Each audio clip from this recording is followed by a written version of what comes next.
Giornata al Columbus Thermal Pool per gli atleti della Tonazzo Padova. È terminato il campionato ma non l'attività per i giocatori bianconeri, ospiti di questa struttura d'eccellenza di Abano Terme. Partner della società bianconera, Columbus Thermal Pool coniuga i servizi di una struttura moderna con i benefici dell'acqua termale, che parte dai Monti Lessini per poi sgorgare dalle sorgenti di Abano alla temperatura di quasi 90 gradi.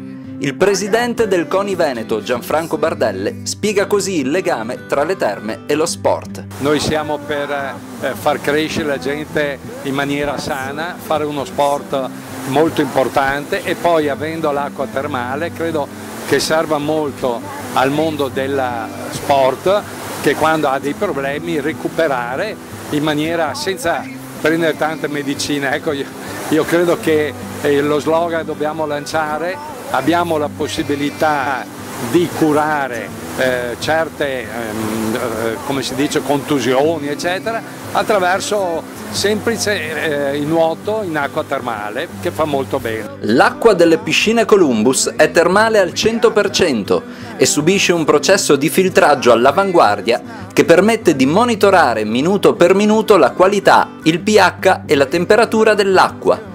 Oltre all'utilizzo delle piscine è possibile effettuare anche cure inalatorie, riabilitazione e saune, soddisfando così le esigenze di tutti i tipi di utenza.